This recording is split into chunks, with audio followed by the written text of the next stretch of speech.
Go.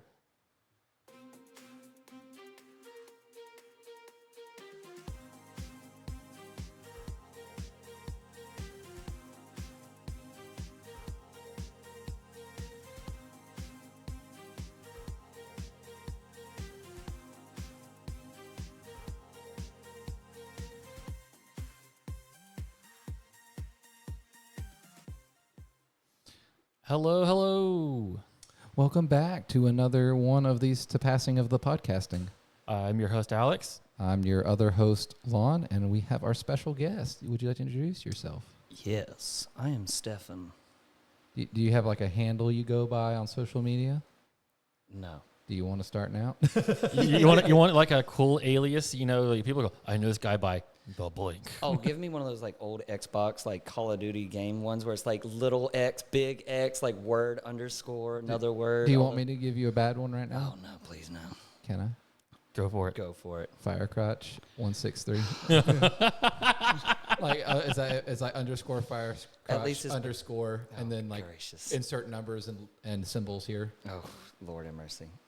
And yeah, that'd be fun. You'd have to have like the big eye with the lips and the other eye that's like the kind of thing too. To be young and on the internet, it's cursed. Don't do it. Don't. 10 out of 10 don't recommend. 10 out of 10 don't recommend. Yeah. But yeah, Stefan's one of my I'd say good friends. We've known each other for years. There was a weird gap in the middle where our circles didn't overlap anymore, and that has changed since you did move. Yeah. That definitely played a huge factor in that. But we can get into that at some point if it'll probably come up in what my question I have for you at the end. But Yeah. this is our third one in the books now of, the revival of podcasting. Mm-hmm. So good to be here. I have something for my friend here. Oh, what? I He's would- got to a tradition. He's got to a tradition now of just liquid death to So- the guests. Liquid Death, please. Please. If Lon was on Twitter, he would be like, hashtag Liquid Death sponsor me, hashtag please. I would, if I have to get a Twitter for you to do it, I'll make a Twitter. Sorry, I'll make an X. It's like the Gold Dust from the 90s, the artist formerly known as Gold Dust. But Formerly known. I don't know if this is new, but it was new to me. I hadn't tried this flavor yet, and I bought it this past week. It's called Cherry Obituary. They always do puns. I do like that. I like how it says murder your thirst. Funny enough, I thought these were beer. Yeah, for, that's like, the longest times. joke. Yeah, because like I have a friend's, shout out to Zima, that has like a whole fridge full of these. I'm like, man, he's just kicking An them back. alcoholic. Yeah, and he's like drinking them. It's like 8 in the morning. And he's drinking. I'm like, okay, Zima, you going hard? He's like, no, dude, this is water. I'm like, is it? But yeah, they're designed to look like tall boys. Mhm. They're made out of recycled materials. So like the metals. Allegedly. That's why they're in metal cans and it's water. So it's recycled. The metal's recycled. Bottles aren't. Plastic's not typically recycled. Allegedly. You allegedly don't talk bad about my friend's I'm not Liquid talking bad Death. about 'em. It sounds like you're talking bad about my I'm friend's just Liquid talking Death. bad about the recycling. It's like Arizona tea, but edgy. But edgy. They're not as cheap or free as Arizona tea. Sorry, I got a lot of hair and it's bothering me. Well, I had this weird curl I didn't enjoy. But yeah, we're going to try these together. I mean, I've already had this. I had a can of this earlier today, but I Is want the you goal to try. to ASMR this while we're drinking? If you want to. Just don't I'll get let it. you go first.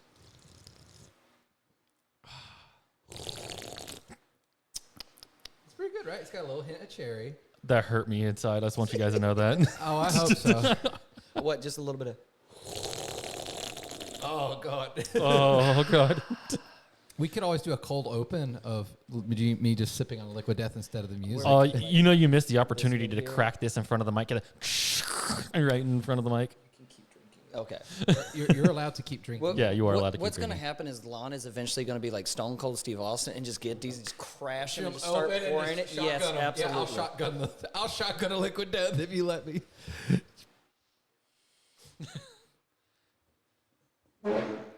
Is that what you meant?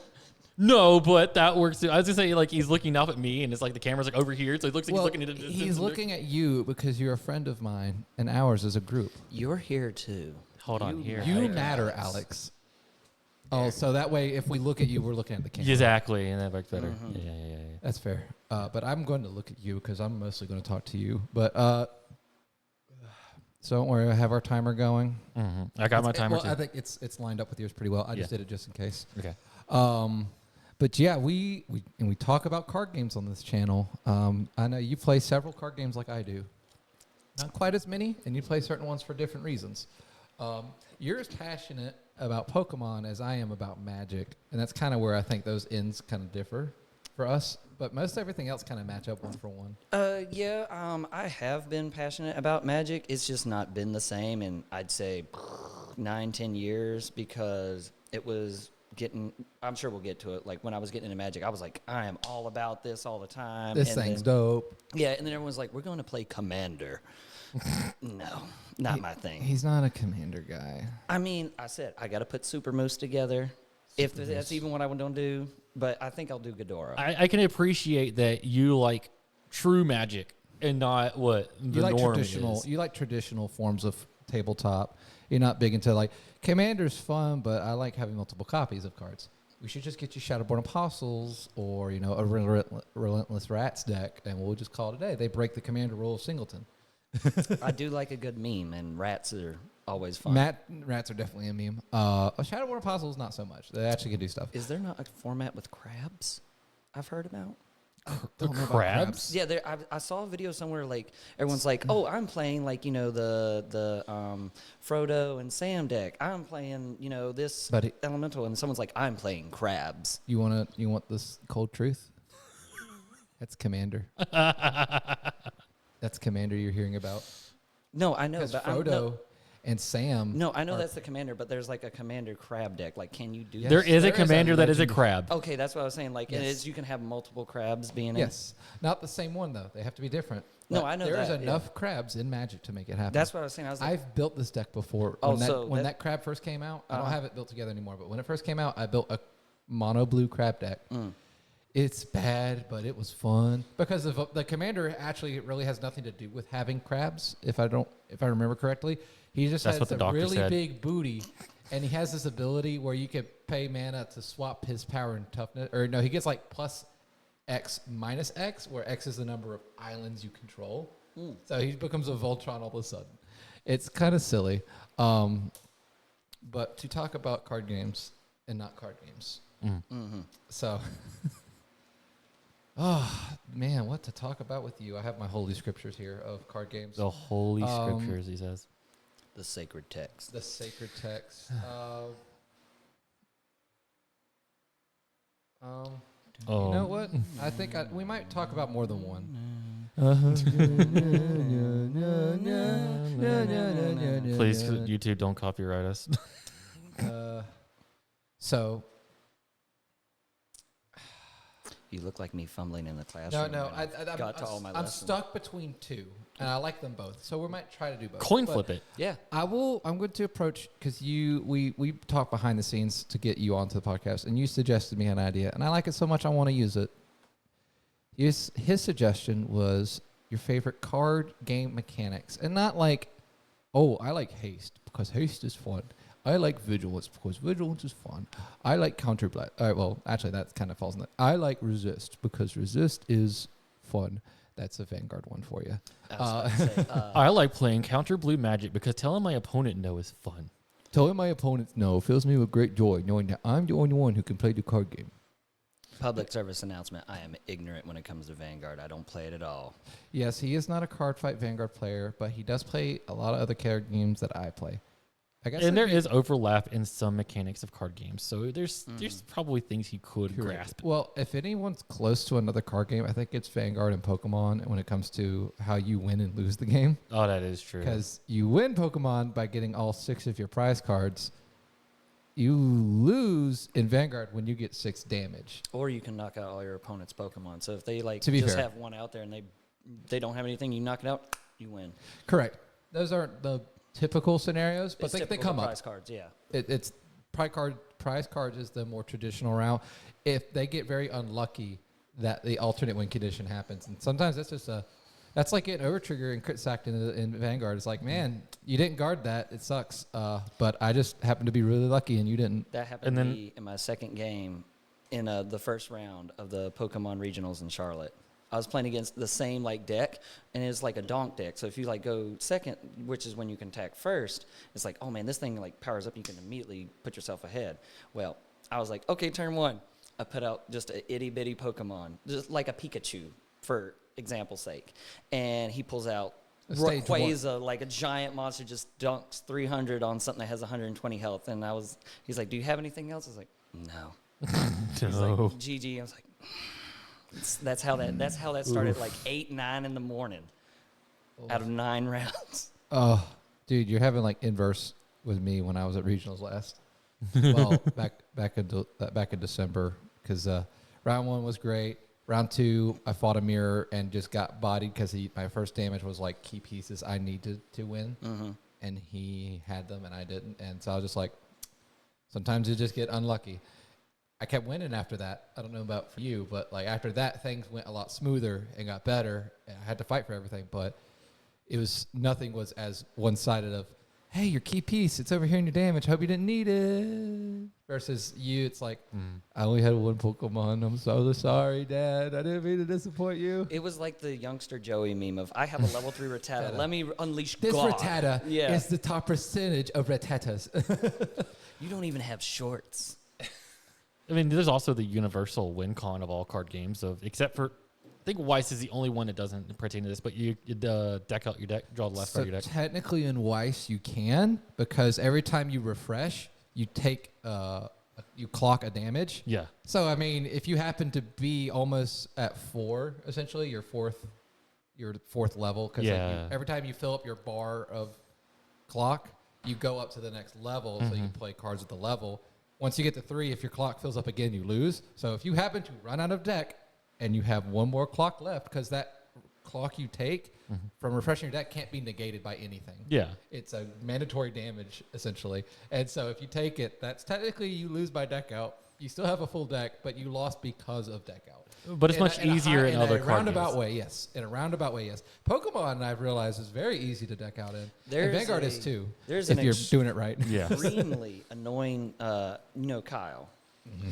He plays a lot of those annoying decks. Floodgate decks. Yeah, just Floodgate troll just decks. stall the whole time. There's a deck that I think it's still a Snorlax deck, where there's this, I'm not sure if it's got rotated yet. I think it's still in. Pidgeot V. Its ability is like, oh, you place this down on the bench. It tutors. And if it's your last, and if you have no cards in your deck left, like it's the last card you have, its ability is, oh, put it back in your deck. So you can never deck out. And the whole thing is to make your opponent deck out. So if you go against playing Pokemon, Isn't that the one that also, there's one that ran the ancient, the elephant Pokemon. What is his name? Donphan? I'm blanking. Great Tusk? Great Tusk. That's his ancient name. It's I saw there's, because I sometimes will stalk you guys while you're playing Pokemon on a Saturday because I'm bored. Why are you just sitting there lurking? I'm lurking because I want to gleam, because I like Pokemon. Who at the age of 5 and 6 in the year of our Lord 1999 didn't love Pokemon? So I like the video games, and so I've watched him, and he's like, "Oh yeah, this is a mill deck." I'm like, well, I hadn't seen this in Pokemon yet. I'll watch. This looks cool. And I'm just seeing him just like, yeah, mill some cards. I'm like, I think you were playing against. I'm like, come on, he can come out. You can dig out of this. And it was just. It's like, oh, he's doing it to me. I'm just like. It's like, you don't understand. All of his stuff's dummy thick, and he's milling me, and I'm losing key pieces. Or he's like, oh, I've got this almost dead. Plays a card that picks it up, refreshes it, and puts it right back down. Like, oh, yeah, it's like, I was doing so much work, and he just did all the work. And the worst part is, like, I think there was also another mill deck about a year ago with Scolipede, I think it was, at some point. It might have been longer. That might have been longer. The current one, I know that's the best one per se. It's called Wug Trio. That's the one that that's the one Kyle runs. It's the meme Wiglet Wug Trio one, and it just has this thing where you roll a dice, and if you get, I think, heads 3 times, you mill, I think it's 3 cards for every time you get heads. So if you get heads 3 times, 9 cards gone immediately. And y'all have, like, how big are your decks? 60 card deck. So imagine you hit that, and then they draw. So there's 10 cards gone out of your deck automatically. All I gotta do is do that 6 times, and you're already you're gone. Well, no. Also, there's 6 cards in the Pride Zone. Yeah, so you yeah. start with what, 54. 5? Well, no, you start with 6? 7. 7, 8, So 9, 10, you're 11, starting with 13 cards out of your deck. So you're starting with 47. Oh, jeez. And mind you, the thing is the prize card. So you're trying to knock out these little Wug trios, but they're single prize cards. So they're not worth the effort. They're not they're not the V's or the EXs that take two. So solving the mill problem makes the game slower. So realistically, you only have to do that 4 times because of probably their opponent drawing in card yeah, effect. if Well, you hit also, it- most from what I've gleaned in Pokemon, most of their cards tutor for other cards, so they're already thinning their decks. Yeah. Because they'll retrieve energies, they'll retrieve other trainer cards, other item cards. It's And crazy. Honestly, to answer your question, I would probably answer that as I think that's my favorite mechanic of Pokemon is just being able to grab those tutoring. cards.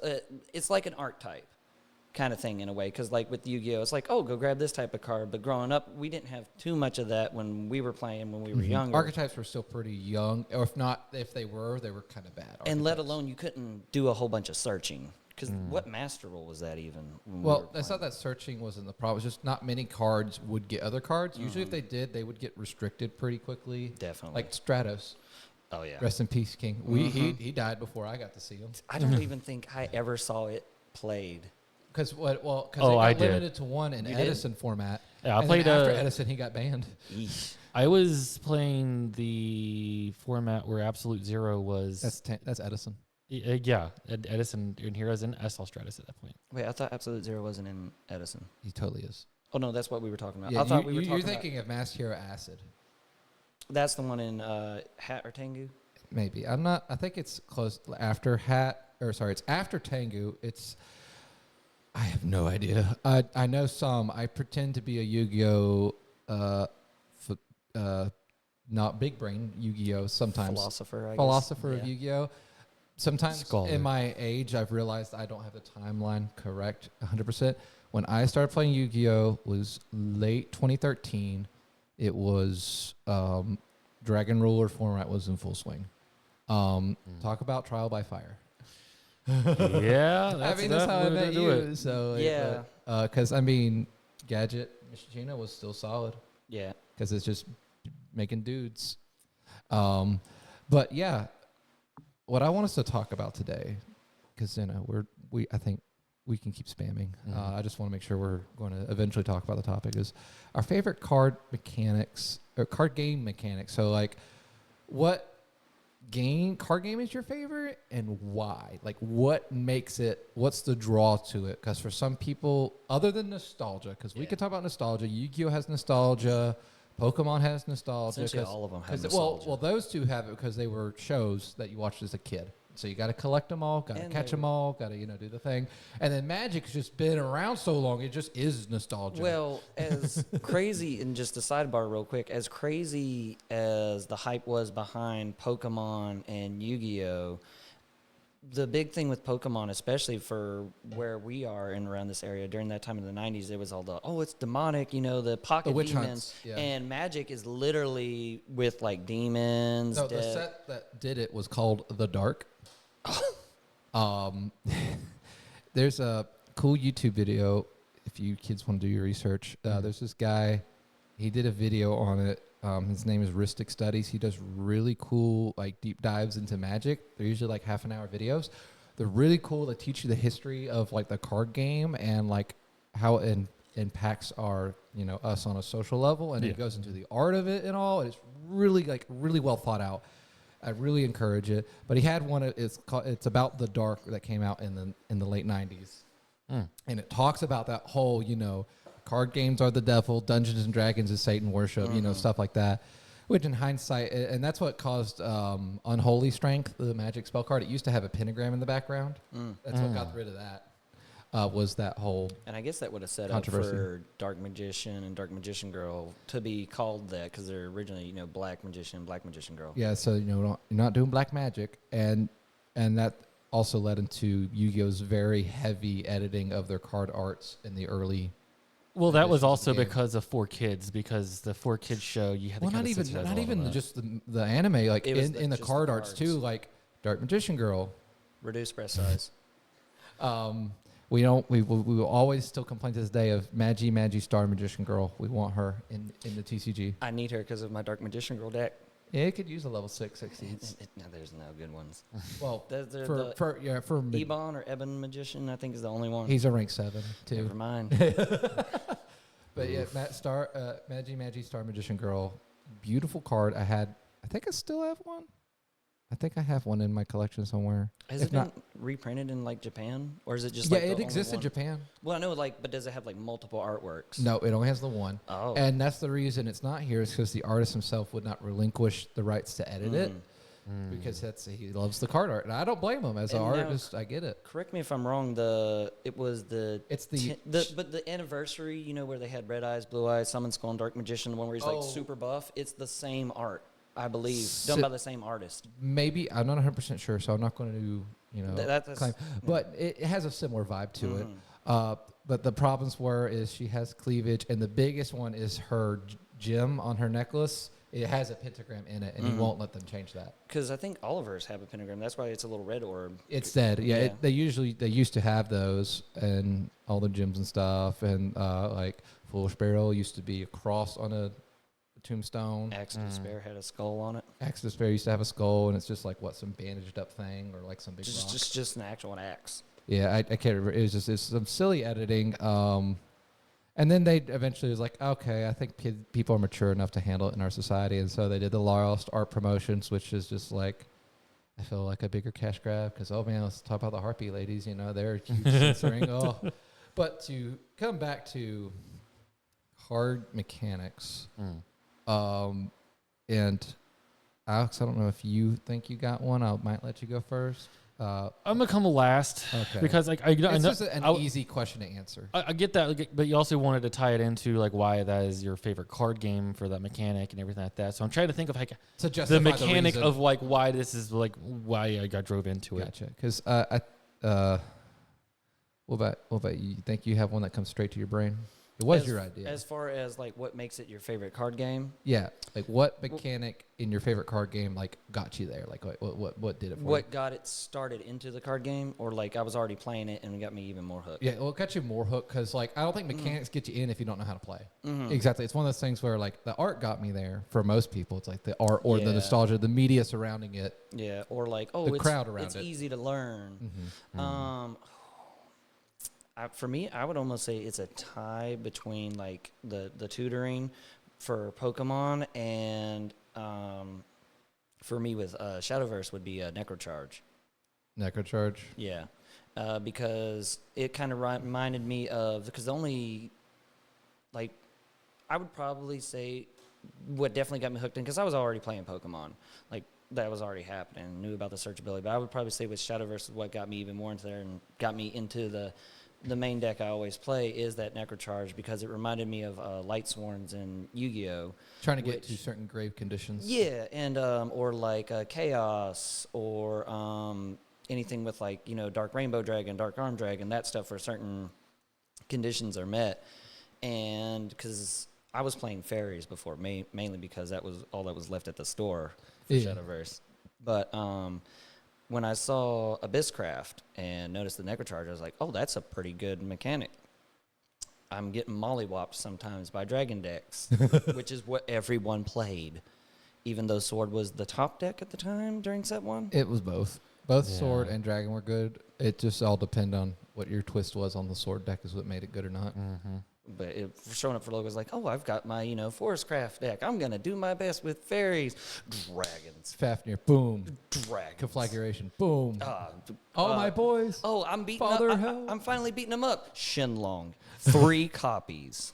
Bring it back, please. We need it. You don't need it. Yes, we do. You do not haven't been need playing. it. You don't know what it's like at locals. Havencraft kicks my butt, dude. Oh, boo-hoo.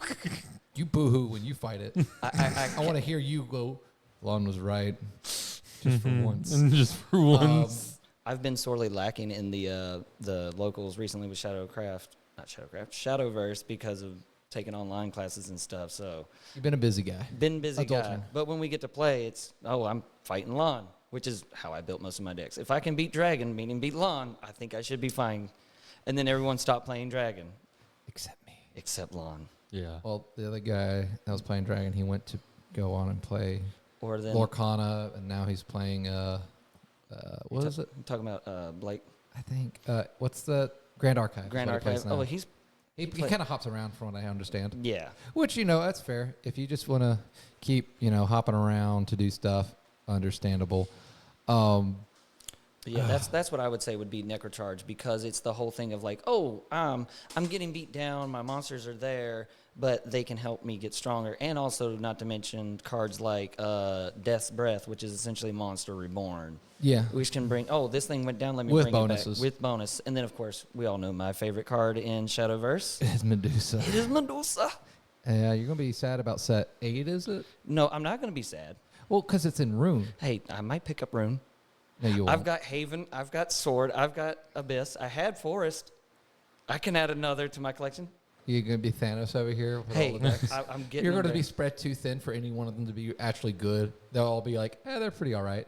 They're only a set or two behind, but they're all right. Oh, you mean playing with my like last updated cards of set 4? That's how far behind I was? Oh, no, you got set 5 cards. At least you play. Those are the Omen cards. Oh yeah, the things I still got to get built. You're and only put one together set behind. currently. Hey, at least you're playing with your cards. Yeah, yours just. I haven't played since 3. Well, playing is an understatement. It's, hey, Lon, card games on Saturday before Pokemon, and Yeah. we sit there and we play Yu-Gi-Oh, then we play Shadowverse, and it's either he kicks my teeth in, I beat him. He kicks my teeth in, I maybe kick his teeth in. Let's see. The problem with that really comes into, and kind of to understand mechanics in card games. Yes. I think Yu-Gi-Oh was in a traditional sense well designed when it came to how summoning mechanics work. They didn't do a damn thing to worry about special summoning, and I think that's where the biggest problem is this day. Is special summoning has, with only way to stop it is through floodgates, and then the economy is like, well, floodgates aren't fun, so we got to limit those. It's like, so now I get beat by one-ofs instead of, I stand by. Still. I'm gonna stand by the fact that whenever Yu-Gi-Oh got to pendulums, Oh no, that's Duelist Alliance format was both good and bad, but Yeah. Duelist Alliance format for a lot of people is where the power creep was like the most apparent.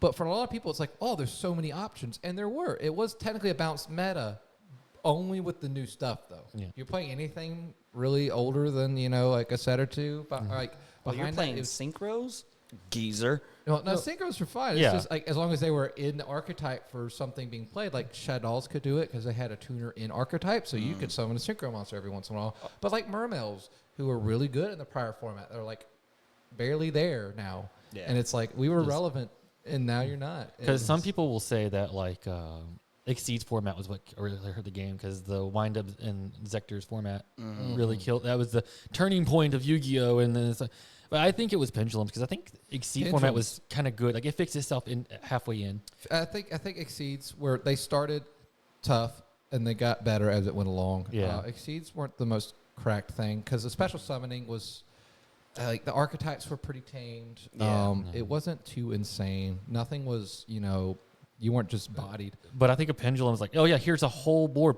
every But- turn. Yeah. And I think that's essentially what it morphed into the monster that it is today. Because like even with Exceeds, it's like, yeah, okay, I put a bunch of like level 4s down and they make 2 rank 4s. It's like, okay, that makes sense. Like I played gadgets. Oh, boom, here's a Utopia real quick. It made sense with the deck to be able Yeah. to put it out, or 10 goldfish, Yeah, etc. the problem is there's too many really good generic extract monsters, and that's why every other ban list they're like, oh, Borreload Savage Dragon Synchro Monster. You're playing a link deck, and it's a free negator. He's generic to make synchro wise. Ban him. Next ban list, Baron de Fleur. We finally reprinted it in the rarity collection set. It's cheap as a super rare, which is like $1 maybe on the bad day. It's like, all right, everyone got their copies? Banned. Got it. You're gone. I hope you enjoyed it for 6 months. Not even. It's just one of those things where it's like when something gets mass reprinted like that, so like look out for Rarity Collection 3. If something that was like it's meta defining gets reprinted in there. It's like the calm before the storm. Oh no, it's just a sign of next ban list, that thing's probably getting hit. Isn't- But at the same time, when they reprint it en masse like that, it gets super cheap to pick up. So it's kind of like it's give and take. Yeah. Like boy, SP Little Knight is like the next best thing right now. it's like $45, $50 or something. I just think. a new reprint. It Oh, used to be $100. I thought card. it was just the whole thing. It was itself. No, $100 it was card. an expensive card. The reprint helped with the price a lot, but the problem is it's so generic. Every deck's running it. It's like Zeus used to be the same way for a while. If like you made any form of exceeds, or some people are like I can exceed someone with a monster that can attack you directly, and then Mayphase 2 make Zeus a big boy. See, that reminds me when I was like, oh, I'll get back into Yu-Gi-Oh! Like a couple of years ago. I want to say like 2 to 3 years ago, and I was like, oh, I had the Dino deck, like the Ultimate Superconductor Tyrant. And I was like, okay, this is a good overall generic deck. And then it was like, oh, if you're not playing Dark Eyes Dragoon, Phoenix Enforcer, with these like $80+ You have to run this cards, tiny engine yeah, in the deck. you might as well not play at all. And that was before even all the crazy special summoning. Going back to the whole mechanic thing. On the flip side of mechanics, I think to hurt a card game, Yu-Gi-Oh's negate mechanic is the worst in my opinion. Sometimes they're too generic. Sometimes they're really hard to interact with, and that's why like the most recent generic extra deck monster, Appaloosa Bow of the Goddess, got banned because it was just an easy inboard card for anyone. Anyone could make it, and it's like, all right, you have to sacrifice your main phase 1 to get around this because you have to punch it. I hope I don't have anything pointing at it, another Link monster that protects it from battle, because you're still not getting around it then. So like, because it pays its attack power to negate spells and traps once per chain. So it's like Light and Darkness Dragon, but better. Actually, no, I think it was Monster Effect. So you have to just literally summon guy, go in, then combo off in main phase 2, while they still have the rest of their monsters out. So it was really rough. And I mean, thank you for listening, Konami. But at the same time, it's just like, stop printing them.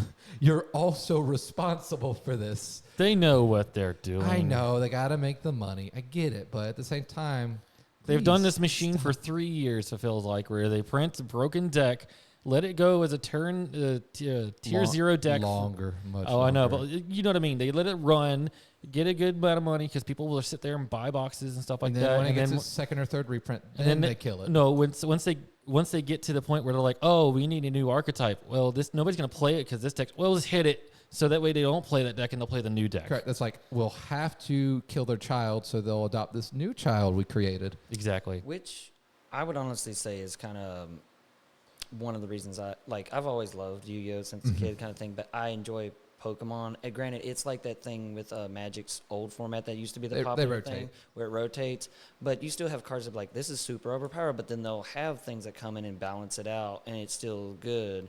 The rotation does, I feel, kind of like for standard with Magic. And that's the problem with Yu-Gi-Oh! It doesn't have a rotating format. It has the Time Wizard formats, which is like any format in the specific place and time when it existed. And they'll hold events and tournaments for those. And sometimes your local card shop can hold them too if they want to get involved. They can run them as long as, the players agree. But the problem is just they have this one massive ban list if you're in the TCG or OCG. And it's just, like Alex said, to force players into new territory, they have to kill the old things. Yes. Or make them irrelevant, retrain them.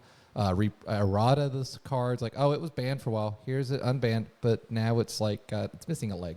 Enjoy. Spot can't run as fast as he used to. Or as of the recent ban list, oh, this format's so fast now that we can just bring Dragon Rulers back. It's fine. Yeah, dude, I built Dragon Rulers. I'm so excited because I used it's one of those things where like trauma encourages you, because like Dragon Rulers were so oppressive when I first started playing. It was just like, man, that's so cool. And they're doing all this with rares and commons. Man, it's amazing. With Draco Sack, it's expensive. That's where all the money is. The monsters aren't that bad.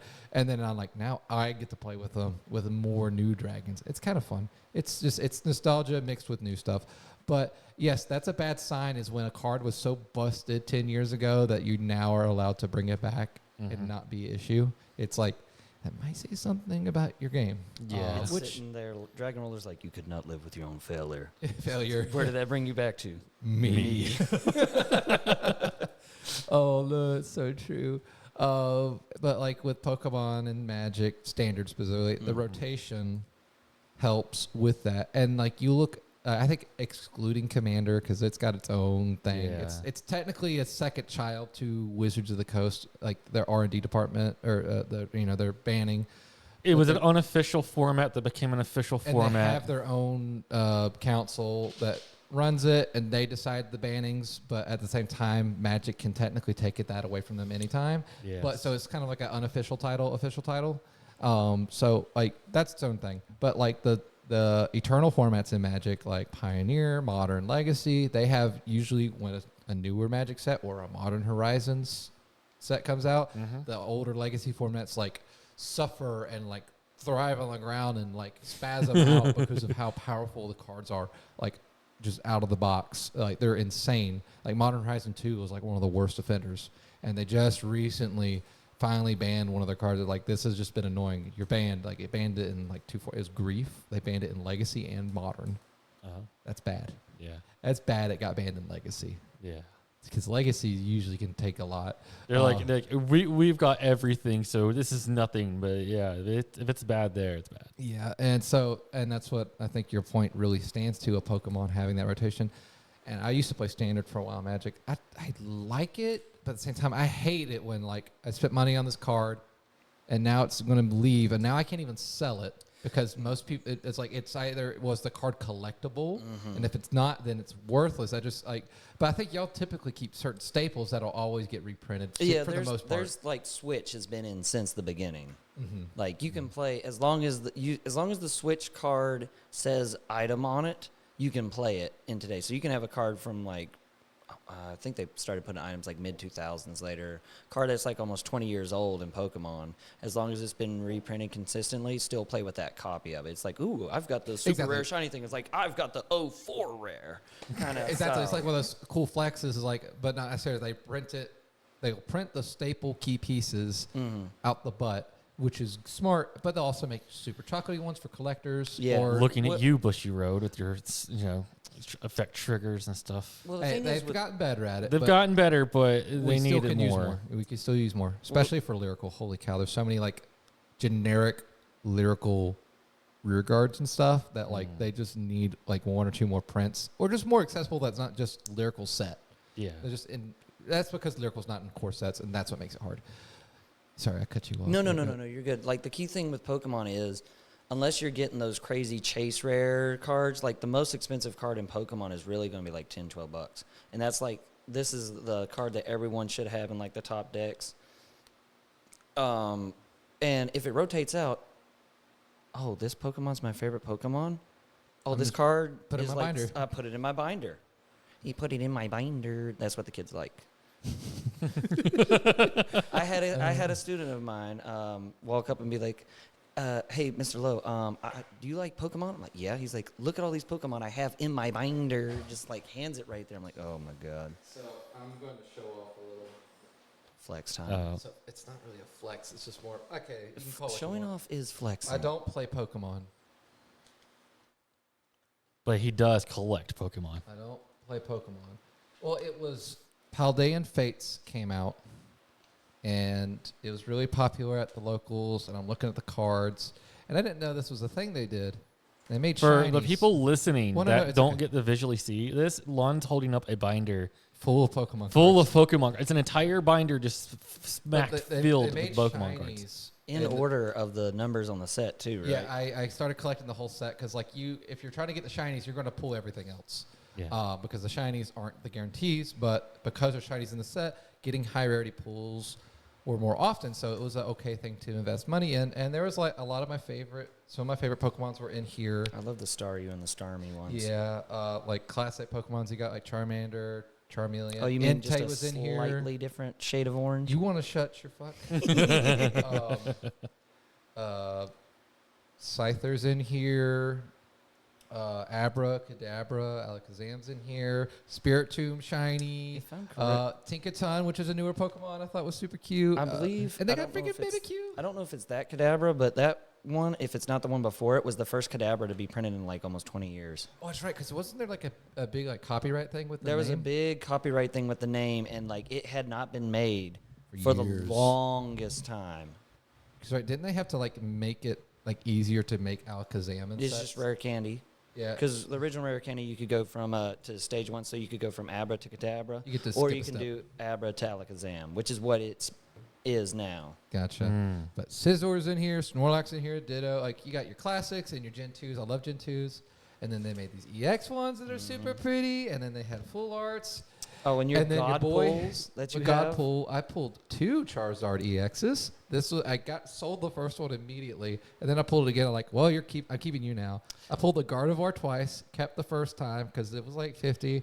Pulled it the second time, like, you're going to a good home, and I can use you to get more shinies. And Lon, then tell us how hold much this that view. Charizard was when you sold it. When I got rid of it, it was around 140, 150. It's closer to 100, if not just under 100 now, which is cool. Filthy. It's filthy. But some of these I've had to buy the singles because I'm trying to make a master set of that set. And then in the meantime, I was like, oh, these are cool full arts because, man, I don't play Pokemon, but I can respect art like this. It's gorgeous. The mechanics, for the most part, seem very fair. Everything's like, you could tell there's been years of balancing involved with Pokemon. But when I'm like looking at my, like, look at this, perfect example. OG Haunter, 50 HP. The starter Ghastly from the newest, one of the newer sets, HP is 60. Well, that 10 had points higher than his evolution. Again, this is But that's how it 1990 was. This is like early 2000s Pokemon. Yeah. This is what the fossil set version. See, I am not as Reverse. dedicated to other card games collecting them with, but I do have cards in my binder that are from other card games that I enjoy. For instance, they're Battle Spirits. I do not play Battle Spirits. I hate. Nobody plays Battle Spirits at our locals, but our friend Hunter loved at the time was collecting stuff for Battle Spirits, and at the time he pulled this card. I swear, I will never play this game, but God, this card hit me hard. It was Cthulhu Shark. If you're listening, go look this card up. The art of this card is wild. It's I this gotta look. Cthulhu-looking man with this shark torso, and his mouths are his shoulders, and his arms are coming out of the shark mouths.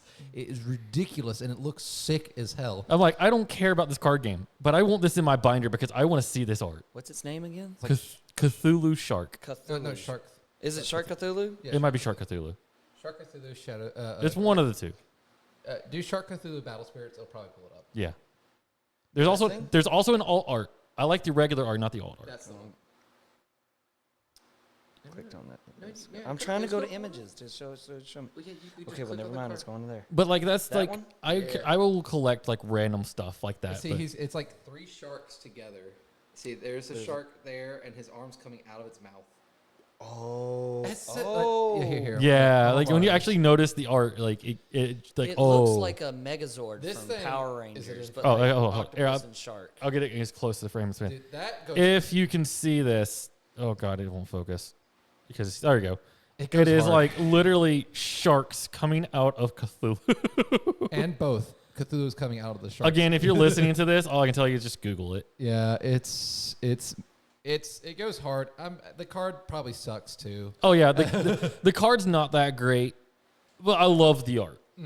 Oh, it's like that. The magic card, my first magic card I showed you the other day, Lon. Oh yeah, the that weird snake thing. Ugh. That's just like back in the day when we played Yu-Gi-Oh! And you wanted the Death Seeker Thanatos in my binder. You never played Vanguard before, but you saw the art. You're like, I just want this card for the art. Yeah, it's just like that conversation we had with Jeff. Is like the art is sometimes good enough to get you in the game, but mechanic wise, I guess the better way to phrase this question is what got you into like your archetype, what got you into your deck building avenue, potentially, what led to your your play style, your favorite deck, what kind of inspired that avenue of adventure for you? Because in Yu-Gi-Oh, the arts did it. One of my favorite archetypes I first like built like because I started Yu-Gi-Oh by playing not when I was a kid, but my friend John, he gave me this this is a bunch of fire pyro monsters. They synergize a little bit. They have some Fire Kings in it. Just you go nuts. Fire Kings. Oh boy, It wasn't Fire even Kings. full Fire Kings. Don't at me. It was a bad deck. The best thing this deck could do was Lava Dragon lock you. You had 2 Lava Dragons, and so you can't attack one while there's another fire monster out. So you couldn't attack either, and they did 500 damage at each of my insects. Oh my god, is it like the actual like structured deck style like fire deck, or was it like No, this was just out of like built it myself. He built it, and then I added to it, and eventually I'm like, I want to build fiends, and so I did homework. And Raw Yellow Mega Pack was really popular at the local shop, and I was opening them. I'm like, who's this Yubel character? This card was cool, and like, oh, it turns into this dragon with 2 heads. That's cool as hell. Turns into a giant face monster with like these cool ass like claws Weird, and like fangs and eldritch stuff. horror looking. Yeah, thing. and he's got the dragon heads on him too. I'm like, this is sick as hell.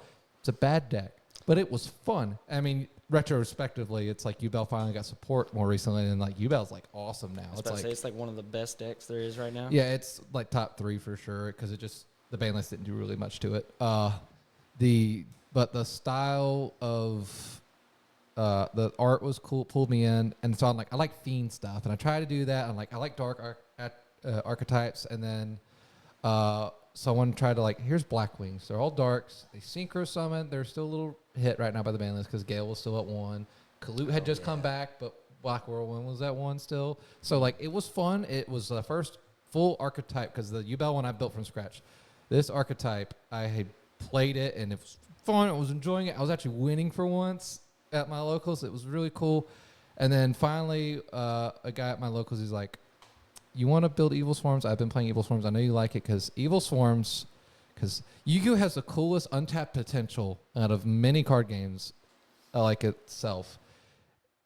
It should adapt its archetypes and lore into anime. People will gobble that shit up. You see, when we did the anime thing and they showed the for the 25th anniversary. Yeah, I thought that's where they were going to go. And I was like, oh, this is it. This is where they're going to just drive it right through. No, they could have, because especially, and people have been asking for years, is the dual terminal world lore animated. Because that's where you get your Ice Bears, your Fables, your Lavels, your Flamvels, your X-Sabers, you name it. It was there, Gem Knights. But what was cool is there is these things called Steel Swarms. There's the evil fiends, but they all look like bugs, but they weren't insects. And they were evil demons from another dimension kind of deal.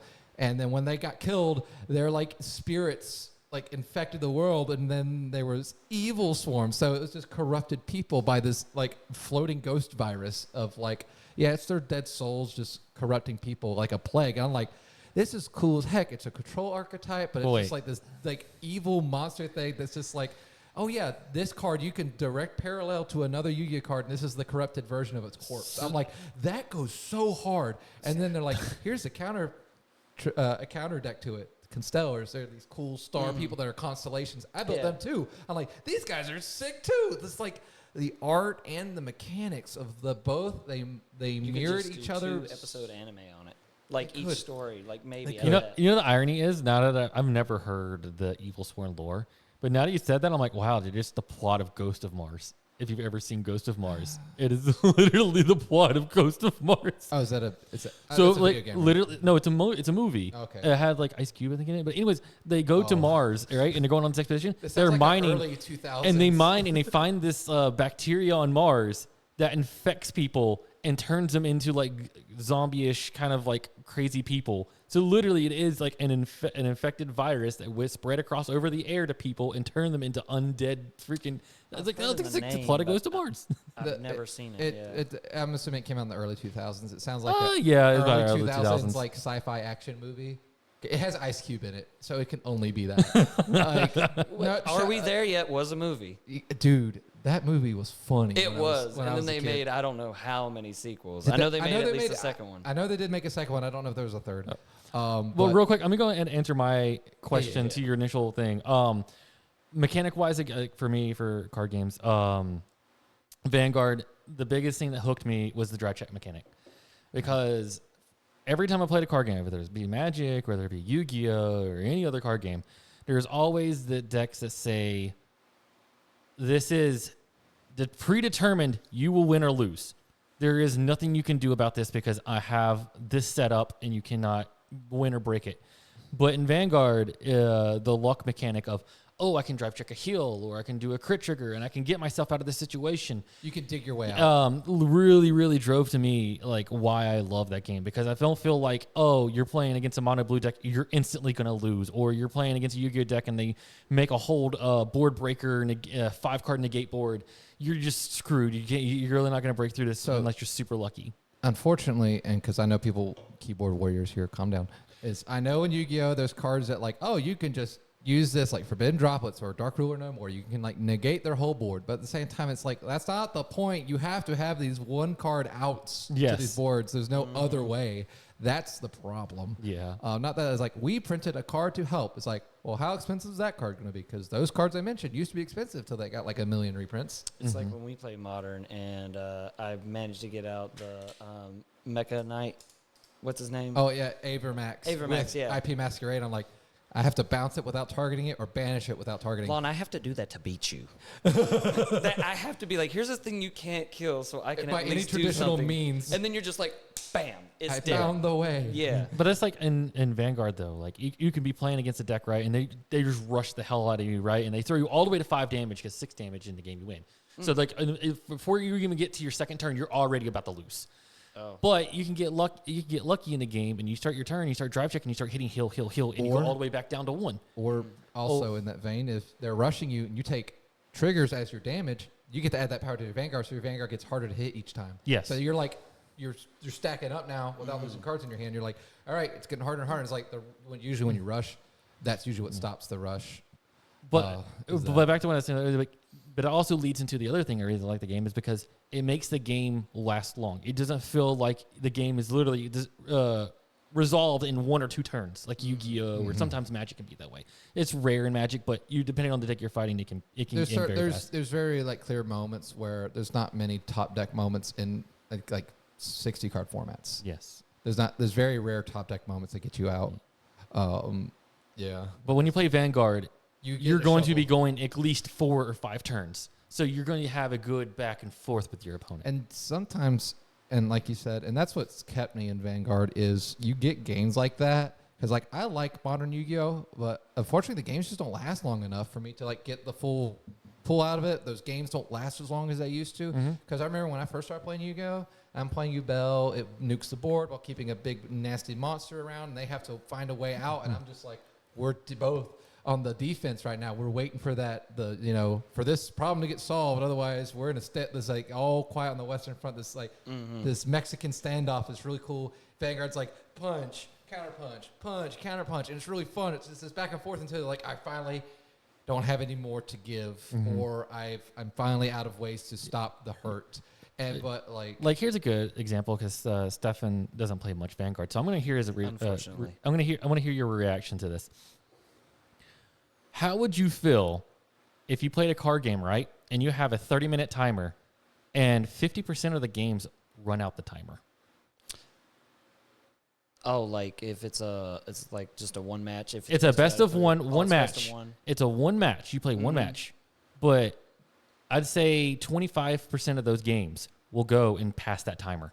Oh, that's just kind of how like Shadowverse was at the beginning.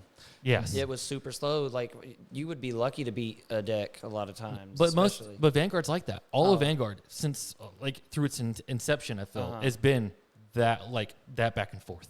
I mean, I enjoy having a card game that is a good dance of back and forth where it actually feels like it's competitive. That's why, it like, feels like there's an art to it. Yeah. yeah, like a lot of people are like, oh, Yu-Gi-Oh used to be really good back in the day when it was, just the beginning things. Like, bro, it was places down pass. It was places spells down and traps pass. with a few good Yeah. monsters. Yeah, like GOAT format is good, but Only because it it's spells can and take a traps. long time before we get that one thing. Versus modern Yu-Gi-Oh, it's like, oh, this game might have took 30 minutes, but there was 2 turns.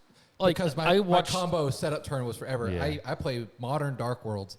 Their first turn is the longest turn ever. I played it against you. I played against yours once. It was I a said, I'm nightmare. done. But see, that's what I think. Like, I watched somebody talk about the most recent BC or YCS or whatever, and it was a mirror match between I think, God, what's the name of the Snake Eyes, and literally it came down to one person played.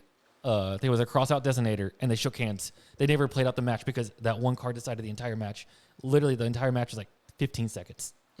I sent that one video to you that I found on YouTube that allegedly, like, the dumbest way to counteract Snake Eyes is literally play Slifer the Sky Dragon. Well, yeah, because the Slifer is just written in a weird way. That's a bad way to counter Snake Eyes. Just so you know. That's why I said it's a stupid, dumb way to do No, it. no, yeah, sure. It's probably one of those things where it's like, yeah, but it's like those people who are playing on like Dueling Network or something, where it's like they've cropped it to that one game where it happened. Mm-hmm. You don't get to see the 10 plus games it took them to get that to happen on camera. Unfortunately, it's like, yeah, that's a Yugi tuber's dream right there. You know, Magical Christmas Land. exactly. Magical Christmas Land doesn't happen when there's negates in the game. So like, it's just like, this is card design can sometimes work really well. And like I've talked to my friends, like one of my biggest gripes, and I love Shadowverse, and I love Magic, and that's why it was easy to get into Shadowverse. Its art was pretty, and I was like, I just don't want to pick up another card game. I watch a game, and I'm like, crap, I'm sold. if Shadowverse could go past 10 play points, I'd like it more. Yeah. You're capped Oh, at a yes. certain point, and there's an obvious sign when you can no longer progress. The games went too long and it's telling you to stop. Well, not even that. It's just the games went so long that like the turning point passed the point where the window where you could win has finally closed, and it's getting further and further away from you. Because you haven't had that like ability. To, That the I need synergy to play ran these out. 2 cards. Yeah. And they're like, "Oh, I had the out to stop everything," and you're just like, "That was cool," and now I'm out of gas. Or it's just like, because especially with Dragoncraft, you're playing the big spells, you get like 1 or 2 spells a turn versus people who are low to ground. I can get 4 in a turn, and I recycle a bunch of stuff, and I'm playing control at the same time. It's like, stop! I want to punch you with my voice. It's so hard. See, I thought Glory Finder would have bumped it to like 15 or maybe 20, especially since they're having you start Yeah. at 2 or. You start at 2, but Okay. you immediately as soon as you start your turn, you're at 3. And I will say, Glory Finder definitely feels like that. Like when you get to the 10 play points, you're like, God Almighty! I really just wish I could do more. But yeah, and that's why I like Magic a little bit more than Shadowverse. The art's prettier in Shadowverse every time, but Magic, the ceiling keeps going higher. Yeah. And I'm a Timmy player, so I like my big spells. So the longer the game goes, the better my deck gets. And Shadowverse used to be like that for like, especially for Dragoncraft. The longer the game go, the better it got. Oh, you mean beat you before 7? Yeah. That's why Shenlong was so essential, so we could make it to like. And that's why turns he is 8+. limited to 1. Thank God. He doesn't deserve it anymore. He deserves it. Buddy, you're drinking Kool-Aid. You need to update your decks and realize how bad mine is. Drinking Kool-Aid. My deck's only good against yours right now because yours aren't fully up to date. Listen, sonny boy, my deck is still good with most of its set 1, 2, and some 3, and the dabbles of 4 in it. Well, I think I've gotten you down this rabbit hole far Yes. enough. Sorry. We've kind of been all over the place with this topic, and that's Yeah. kind of what we were doing. But like, this was a hard topic to really True. Yeah. quantify because it's really hard to say for sure what got you there. I'm sure people's like, man, I just love dogging the shit out of my opponent in Yu-Gi-Oh! And them like crying. Like I love destroying a child's hopes and dreams. So they're. I just want to see them in a corner cry and they'll sit here and laugh until Yeah. they decide to leave. Or But, mono like- blue players in Magic being like, you want to play the game? Okay, there's This outs guy to thinks mono he's going to blue. resolve his spell. Okay, mono blue's not that bad. I don't play. I have a mono blue commander deck. It's Sphinxes. It's mono blue Sphinxes. Okay. It's a silly place. But control's not as crazy as you'd think it is. There's ways to build around it. You just run the green spells that say you can't. Oh, okay. You can't counter my shit. I didn't say you could. I didn't give you permission. I have been out of it for a good bit, but I'd still know that. Oh, like, no, if you're back in playing your against time, mono it was blue, but nostalgic. there's 2 It's a bad lands, time. It's not happening. Yeah, no, you have to pray and hope. You got to give them the carrot and stick of like counter the carrot, not the stick. Yeah. So we kind of danced around it a little bit, but I'll kind of get it all out to you in a single timeline here is what got you into card games? I would preface then what got you into Vanguard, but you never played Vanguard. So what got you into card games and to your current card point adventure now? Like what's your, So all the because way your from current the- passion is Pokemon. Like what It's like got you Pokemon is the main, then there's Shadowverse and Yu-Gi-Oh there. of like, I play them casually. If you had a Because- choice, you would actually be playing Shadowverse competitively. It's just time's not Time, allowing you yeah. because you're online stuff. Because you were showing up weekly. It's just, yeah. until those classes started, then you couldn't. But, But like, Lon wants you to tell us your journey, how you your got there. journey, your origins. So like everybody, it was Yu-Gi-Oh and Pokemon back in the day for the most Oh, part. yeah. For kids, because Magic was too hardcore. Yeah, well, honestly, like the only thing of Magic I knew was that one card, and like, oh, here's these cards that like my brother are playing. But for me, it was Yu-Gi-Oh first, and I was playing Yu-Gi-Oh. I want to say at like 6, 7 years old, on the floor, in on the carpet, and me and my brothers. either- No sleeves, playground straight rares. raw dogging it on the floor, just like blue eyes. And that's why my 3 blue eyes I have in my binder all have bins in them.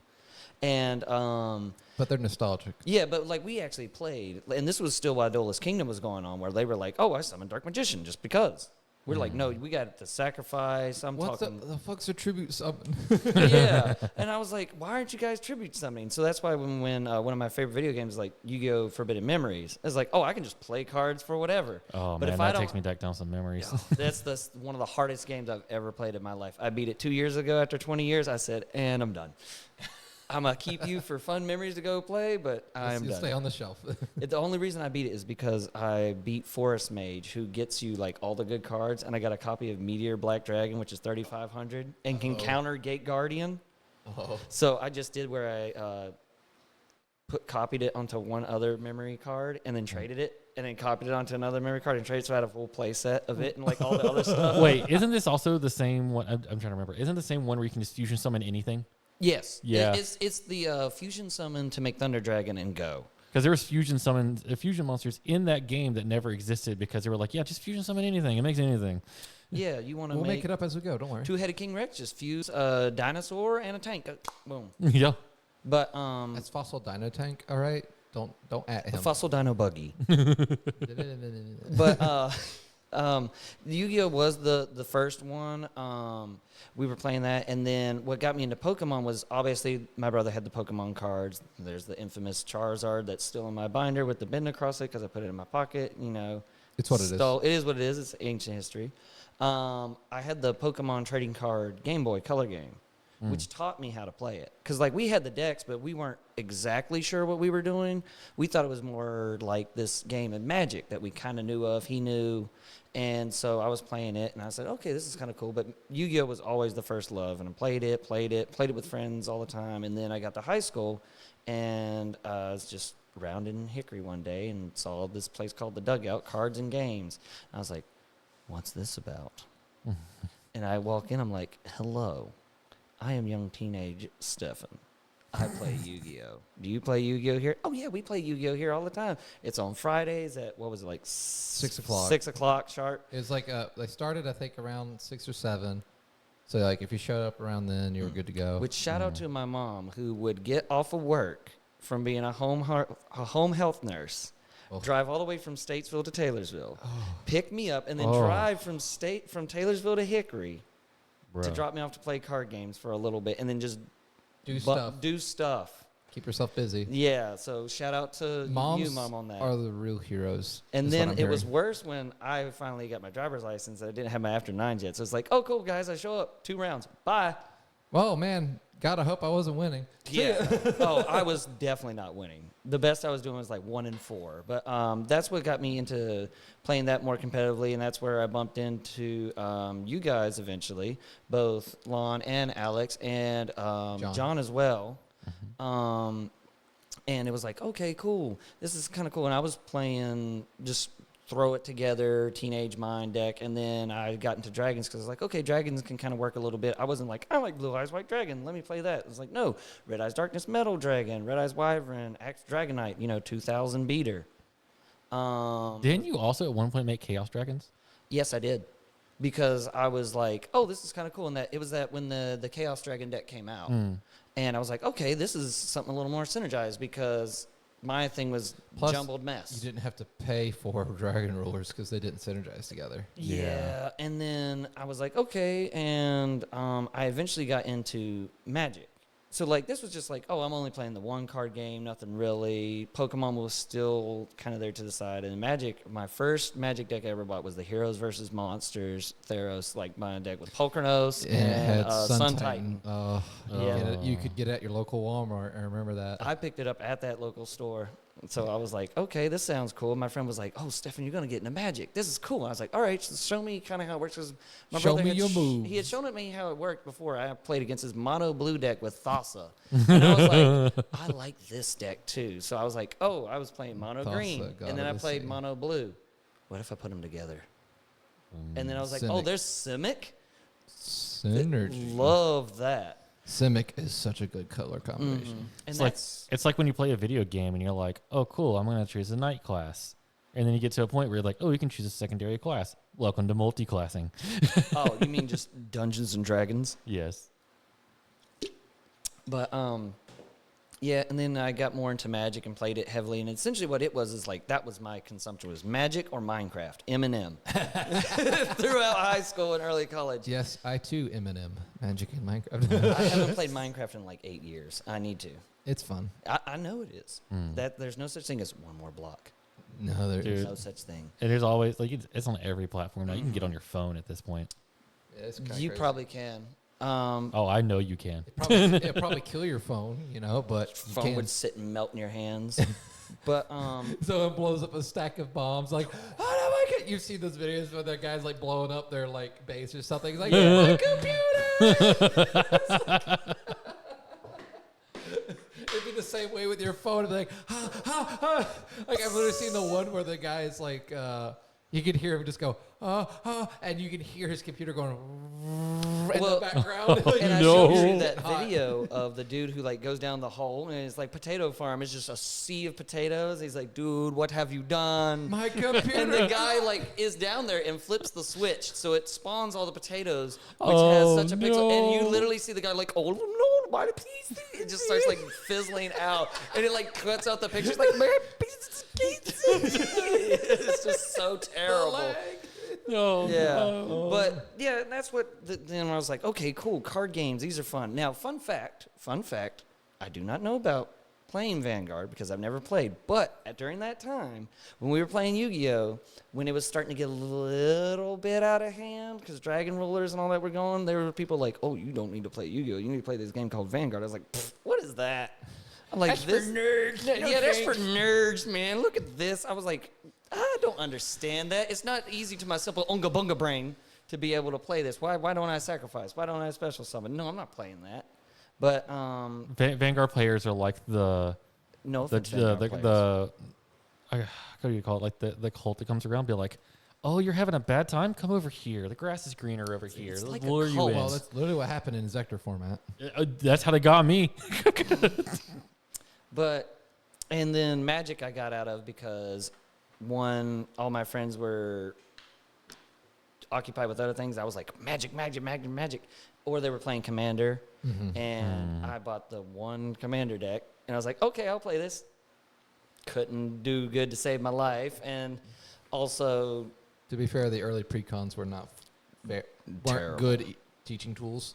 They've gotten a lot better over the years. yeah, and I was still a novice at that point. I was just like, oh, mono green go Burr, mono blue go Burr, or Simic. Hey man, And then I think I feel made that. a mono red and a mono black deck, mainly to try to counter Trey, who was just like, if he gets to 7 mana, he can bring out If- Soren's Vengeance and things like that. if you're listening to this, Trey, I'm pretty sure everybody at that time was all building decks to be like, Trey's like this arch enemy that like this tower that nobody can reach, and everybody just trying to learn themselves how do I get to Trey's level, and then that's when it ever turned everybody in at our shop into an EDH player. actually, Trey did not do that.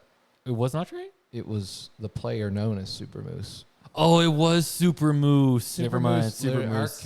Our commander like tournaments were actually not that like disgusting.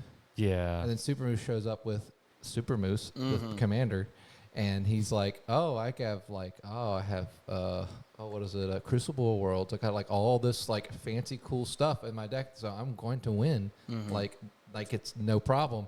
And so we're like, "All right, time to step it up." Everyone increased their power levels of their Commander decks, and Yeah. Infinite Combos became a very a main state at that point. We never looked back. Yeah, that's like, and then the little main group, Trey was like the best one to fight, other than like the other people that came in. But and Oh, it- what are you trying to say about me, huh? no, we weren't playing Magic. I You were played still Magic. in Yu-Gi-Oh. at the It's time. because on Friday nights I was playing Yu-Gi-Oh, but I did have a Magic. Well, deck. it was also There was having that to Commander drive. crowd at the same time in that one table over there. I will say this: the more I got into Magic, that's when you started to show up less. So like you weren't there to Well, really. It reap was the also rewards. a 30-minute drive minimum. Well, I'm not saying it's your fault. I'm just saying. Oh, yeah. that's why you didn't notice. True. Sorry, continue your No, story. no, no, yeah, no. And so, like, other than that, I was like, okay, well, it's kind of falling by the wayside. I kind of kept up with figuring out kind of where Pokemon was, but I was like, do I need to get that? Nah, I still like the Magic because it was like, it's like heroin. It was like really good just playing it all the time. I was like, man, I can't get enough of this. And then I had moved And my brother and I, we grew up playing Yu-Gi-Oh, played Yu-Gi-Oh. Granted, that was, I think, during the time that pendulums were either in or had been in, because I hadn't been in Yu-Gi-Oh at that time. For a minute. So we would just play, like, the best was to Exceeds. And, like, we knew about the pendulum stuff, but, like, I picked up a deck and I was like, this seems all right, but definitely seems pretty crazy. I can't make heads or tails of it. Yeah, and I was like, I'll just put you over here. Pendulums really didn't even take off until probably Cleaforts anyways. Well, that was literally the second set new challengers. Was it? It was this Pendulum Structure decks, Duelist Alliance, new challengers. Oh. I thought it was like 3 or 4 sets in before. It was the second wave of like the Duelist Alliance era. So like Shadows got their second wave, Cleafort's got their first. And then Towers came shortly after. Wasn't meta relevant for a while until their other things happened. And they're like, Cleaforts ain't actually, or Tower ain't actually half bad. You just sit on that thing and they got to struggle. Fuck that guy. That's why most Yu-Gi-Oh cards, if it's like a really good like Omni Negate or like can't be affected by cards, people refer to it as a Towers. That's who monikered the name Towers for referring to a Yu-Gi-Oh card's status. As far as like, yeah, he's unaffected by card effects. He's a Towers. Good luck. He's a big boy. No. He can't be. He can only be affected by monster effects that are equal to or level. And he's like a level 12, I think. He's like a level 10 or 12. He was like huge, and like most of the time, he's like, "Oh, you're never gonna touch this." And he shrunk everything that came in. It was bad. And just sent cards from your hand or board. He didn't destroy them; just sent them. Yeah. Few outs were Diamond Crab. Shout outs. Diamond Crab, because he had 3,000 defense, but his effect is he detached and he swapped attack and defense, so he could crash into Towers. Yeah. So because he came out as a 0, which meant nothing to Towers. Towers is like, all right, you're at 0 again. No, crap. Now he's 3K. But no, it was silly times, silly Spaceland. So continue. Oh, I'm waiting to hear the Pokemon go insane. Yeah. So then I moved back 2 years ago. And I was like, okay, I'd been like, all right, I don't want to get into Yu-Gi-Oh! Because I had seen the monster that it was. You're not wrong. Even after it had changed the Master Rule 5. Yeah. I was like, okay, well, Magic, it's all Commander. Dude, you want to know how bad Master Rule 4 was? I know that it had a lot of people just like up and leave the game. I will explain it in full detail. So I watch these YouTubers, Simo, he does this thing called Progression Series, where they will start from the first set of Yu-Gi-Oh! And progress their way and open a new set every week they record. They build a deck with what they pull, save it to their card list, and play on like a digital platform with each other. Winner gets things for the next episode. Loser gets promo packs for pity packs, whatever. And they keep going. And then they'll have their own ban lists and stuff they do to balance it out. So it's, fair and fun. When they got to the Pendulum format or Link format, they literally skipped Master Rule 4 just to go to. So now they're doing it on they're playing on Master Duel instead of just on a server on I can't remember the name of it. I'm bad at it. But they're playing on that so they could just go straight into Master Rule 5 because Master Rule 4 is that terrible. They're just like, we're not going to suffer through this because this is their second season doing it. And last time they were still in Master Rule 4 existed when they ended the first series because they caught up to the modern set and then that's when they stopped that series. And then they gave it like almost like 6 months plus to almost a year, and they're like, all right, season 2, and then I'm like, oh, we just got to, all right, let's see how Master 4 is going to be, and they're like, yeah, we're skipping that. It's that bad. they're that wise. It's that terrible. So shout out to any of those that had to suffer through it. I don't know how you did it. That's kind of what made me fall out. That's what made me. That's definitely what got me out of it. Yeah, I played casually, but I was like, this is miserable. Oh, but yeah, so moved back and I was like, okay, I need a card game to get into. And now Pokemon had been blowing up. Oh yeah. Because not just for collectability wise, but playability. Because like I was living in Jacksonville, North Carolina during the time, so I've got Marines out here that are like, yo, I'm getting the best new set of like Pokemon. I'm like, really? Has the game actually been that good? Because I knew like it was gaining popularity and getting better and more competitive, and then it was like, oh. No, it's actually genuinely good now. But I was like, I don't know if I really want to get into another card game because I had went down the hole with Magic, and like no one was playing it. The community kind of fell apart and disappeared. Yeah, and then I like tried to poke my head into the other old locals that disappeared. And essentially, I was like, I'm not going to go here because it's not like the same vibe. Yeah. And also, I didn't know anybody, so it's another, oh, well, hi, guys, let's play card games. Yeah, let me introduce myself. Trust me, I used to be here. I was once a young chap like yourself. Yeah, where's that long-headed fellow named Lon at? Yeah. And then so I went to the current, hangout, and I was like sitting there, and I talked to Adam, and I was like, hey, I'm not really trying to get into a big card game right now. Don't want to get into Magic. Definitely don't want to get into Yu-Gi-Oh. And I knew Pokemon was there. I was floating around the idea. There was Universes, had done the My Hero Academia package, which love anime. If the shirt from Kaiju number 8 doesn't show anything. And I was like, okay, well, that's something I can relate to. It doesn't seem like it's really expensive. I'll play it. Got into it, was playing it, was fun. And then people stopped playing it. Yeah, it just happens. Yeah. It just happens. And then I was like, okay, well, Pokemon has been taken off. Oh, they've got Deoxys now? I'll play with this. This seems fun. And then got into it and was getting my foot stomped in. Absolutely, because You're paying your dues. Yeah, paying my dues. You have not played this in quite some time, sir. You need to get wrecked. And then Miraidon came around, and that's was one of the big decks. Now it's kind of still hanging in there, but it's not like overbearing. I was like, oh, I can play this because it sets up everything. You tutor, you get everything going. It feels like you can play the game.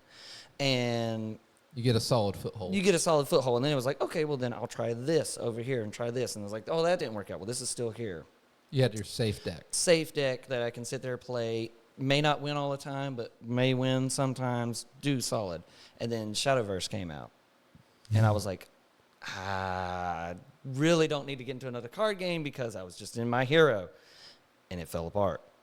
So I was like, I don't want to pay another investment because it was like, this stuff's flying off the shelves. I'm like, but is it going to stay? And I got into it because I was also doing One Piece at the time, too. That didn't hang around a lot. All that was due to supply-demand issues for set, like Yeah. the second set, I think, or something. I mean, I still support One Piece by buying every Boa Hancock card that I can get out that's not, and figure, too, that comes out, minus the very expensive, manga art ones. Yeah, those are, those you grade those. Yeah, I'm like, nah, I'm gonna have the regular standard ones. But Shadowverse, I liked it because it was like I'm only Magic. human. Yes. Well, the good thing about Shadowverse too was me and Philip had a sneak peek about this because Chris from Different Fight he was already talking about Shadowverse in Japan, and it's been out a year before he got here, and he was already talking about how the size of the tournaments in Japan were double the size of Vanguard. I was like, oh, this is gonna do good because it's already exploding in Japan. So when it gets here, it's just a matter of time before it just takes off here. So I already knew it was going to be good. And I had to convince Adam, he was even telling me, he's like, how much should I get? Because I don't want to pick it up. Because he just talked about having One Piece and Dragon Ball and everything falling off. And he's like, I should get a bunch of this. And I'm like, just get a bunch of the start decks, man. Just trust me. Build it. Nerds will come. Yeah, and I was like, this is like Magic. Diet Magic. Magic. It's kind of like Diet Magic, to be put kind of blunt. Magic Light. Yeah, and like I had said earlier, I was like, okay, well, which one I was getting? It was what was limited. And it's like, what's left is runes and fairies. And I was like, okay. Very good, parents. Yeah, basically, I was like, oh, the fairies, they look kind of cute. Oh, there's some waifu here. Shut up and take my money. Shut up and take my money. Yeah, absolutely. And then I was like, oh, Forest Craft sucks in set 1. Unless you have Thorn Queen, and by that point... It wasn't until I think set 3 or 4 that they really... No, it was at set you 3. mean when you absolutely pushed my shit in? Yeah, with when we your got elephant? When we got Elephant, that's When I Forrest got got bodied by the entire gauntlet of F4. top deck was? heroes. 3 was Fabled. Oh, you're Oh, it right. was, yeah, it Fabled. was- it and it was was set too 4. much set up, so yeah, it was set 4. I got bodied by Lon, then I got bodied by you, then I got bodied by John. Buddy, I was bodying you out of set Well, 1. no, at that point it was if you beat me, you would go on to win. But then Yeah. if I beat you, it would be rarely you would go on to win, or sometimes I would top or be second. So it was if me and Lon face each other, whoever beats the other one is gonna win, basically. And so then I was like, okay, this is when I got Abysscraft, and I actually got better at it with Necrocharge, which I enjoyed. More waifus. More waifus. The waifu. For The you. waifu, The Medusa. waifu. Yeah, I wish the card was better. It's not terrible, but it's not the best. The second one is dog water. We don't The talk second about one that one. is definitely Dog. like, oh, how can we make Medusa worse, but Water. make better card art? Or cheaper to cast. Cheaper to I like that it's cheaper to cast. But it's a terrible card. yeah. It's worse than regular Medusa. Yeah. Regular Medusa is good. It could get better in time. I don't know for sure. It needs more Gorgons. I don't know if there are more Gorgons. There could be in later sets. We don't know. I don't know that far ahead. I like to live ignorant so I can get genuinely surprised. Well, apparently, Yeah. like, it's been going on since, what, like 2017, No. 2018? Well, I've seen, like, artwork that was posted about Shadowverse. Well, The Shadowverse, digital the game. digital card That's what I'm game saying, has the been out digital. for a long time. Yeah, not the actual card game itself, but the But digital. When it comes to translating to the card game, it's not always one for one. True. Some stuff gets moved around. We've But seen. yeah, and that's where like Pokemon took it because it's a very easy competitive game. Now, granted, if you go against your weakness, 9 times out of 10 you're gonna lose. Like Miraidon is weak to ground, fighting type, what it looks like the fist, Yeah. because it's electric. You can beat them, but you're usually not winning that matchup. But it's the whole thing of like, I can set myself up, and the thing with Pokemon, it puts them at a disadvantage because the 6 prize cards that you got to win is like, they may have like that one card they need in there that gives me a chance to at least play against them. And it's a lot of having to think way ahead because there is no interaction. Is you have your turn, and then it's their turn, and you sit. No, I like a game that makes me think. Sometimes, you can argue Yu-Gi-Oh makes you think. Like modern Yu-Gi-Oh makes you think. Yeah, if you're comboing off, you got to not screw that up. But otherwise, it's not. It's. I feel it's lost its luster when it think- comes to like getting your way out of the box and thinking turns ahead. In current Yu-Gi-Oh, you don't have to think that far ahead because the game's not going to last that long. You just got to think about, You have to okay, blow do it I all do out. this sync? Did you tell your the opponent sequence no right? yet? Okay, cool. You get to play. Did you didn't tell them no? Well, they're gonna go off, and you're just gonna sit there. Yeah, it's unfortunate, but like for cards like games like Vanguard, you got to pretend. You can't assume you're going to win each turn. You have to accept the fact that they might get lucky and like live out of what should be a guaranteed turn for you to kill them, and you're like, I need to be prepared for the backlash. The biggest, I have to be ready for yeah. that. On top of that, compression is the biggest thing about Vanguard right now. Is like you got to compress those triggers. Yeah, you got to get everything that's not a trigger out of your way so you can drive check it. And that's essentially what it is with Pokemon. It's like, okay, I got to get everything set up because they can bring up my one thing that I'm trying to set up They can and pull knock it it out out. of the bench. And then, so you They'll got to undo think. all your work. Yeah, so it's like, okay, I got to think ahead. And that's why sometimes, like, when I'm playing Pokemon, I'm like, I look like it's a beautiful mind, and there's a bunch of numbers going by in my head. It's like, well, this avenue. If he decides to do this, should I also put some eggs in this basket over here? Absolutely. And they'll be like, you're thinking too hard, Stefan. I'm like, I promise you I'm not. I'm not thinking hard enough. Yeah, exactly. I always tease him sometimes when we're playing Goat, mind you, and he's sitting there like he's got 2 cards, like one set and one in his hand. And he's just like,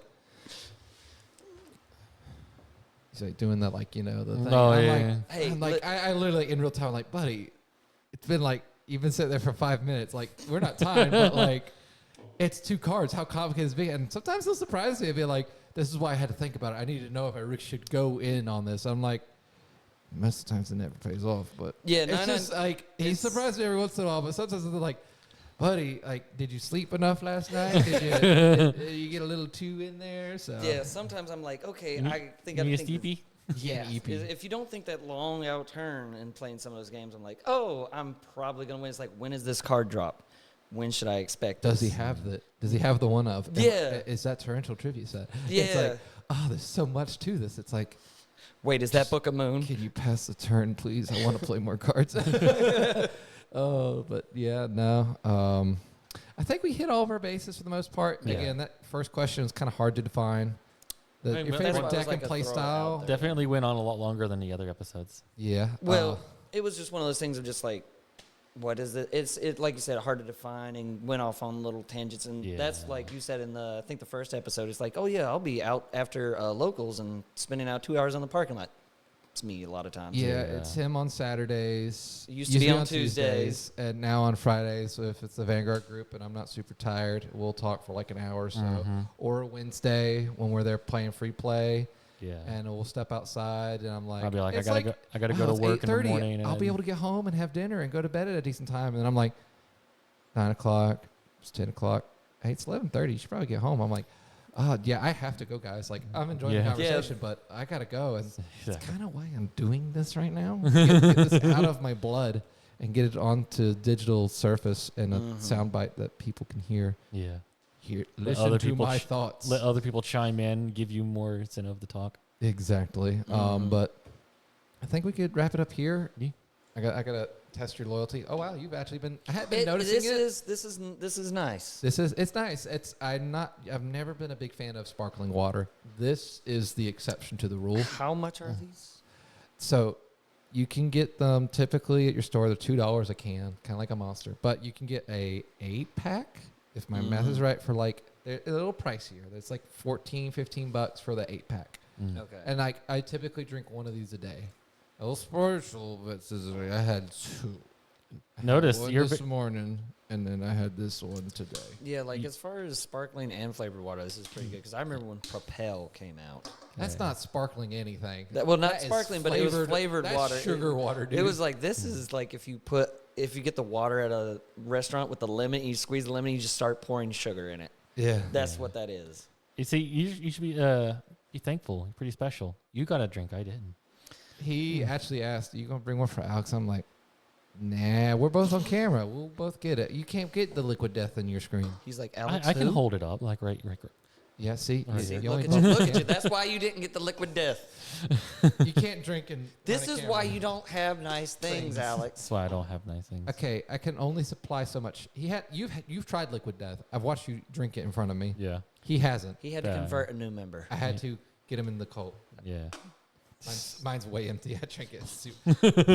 I had dinner and I already drank. We went and got food. Chugged that soda. Well, yeah, we went to a food truck festival that was in our local area. I'm like, we should check it out before we come here to record. That took a lot longer than I thought, and the sun was out, and I'm like, And we're wearing cotton dark shirt. Well, not dark, but I like am. it's And cotton. I grabbed this. I got this. It was this grilled cheese food truck. So I get my thing, and it's taking forever for him to even ask my order. And as soon as I order my food, I'm like, and I got a soda. I reached in the cooler and grabbed it, and I just started chugging it. It was a Mountain Dew because it's like the only good thing they had in there. I'm not a Coke guy. So I chugged that Mountain Dew, and I was sitting there, and then my food finally comes out. And I'm like, cool. And I take like some bites of that, and I'm like, cool. And I get in the car, and this is still cold from the fridge, and I'm like, I can't drink it with this meal. I got to save it and crack it open on the pod. And so I'm just eating this hot, warm pizza with grilled like a cheese bunch with- of bread and everything. yeah, it's bread and fries. It was all good. It's just I'm sitting there and it's still pretty warm and fresh. And I'm like, I can't wait till we start recording. I need something to drink. And I'm like, yes. How are you doing over there, Lon? I'm parched. I am parched. Parched. Oh, but see, I got a better. I spent money. I got a mic. I got new headphones. So now we don't have someone with this god awful like scotch taped mic to a stand because Yes. it's attached. Oh, and then normally. like flip it back and forth. It's like Oh it's yeah, with my John turn and to me, like talk. Yeah, it's my for those of you Yeah. hearing, I'm pretty sure you can hear the difference, but also, since for visual context, he has the same mic as the other mics that are in I there. just still got the fuzzy. He just has a fuzzy, so he can make the weird It popping says sounds. it has a pop filter in it, but Alex is telling me that doesn't matter. And I No, still need one. it's a pop filter, but it's a very mild pop filter. Please watch. All right, your that doesn't penis. mean you have a filter. Don't test it. It's for accidents, not for intentional massacres of Yes, ears. please don't. And not But- to our viewers. Yeah, but speaking of viewers, I'm sure you've heard us long enough today, so Yes. we'll let you go, guys. Y'all have a great afternoon or night or whatever you're doing at this hour you're listening to this podcast. And we'll not hear you and see you on the next one, guys. Mhm. Bye. Bye.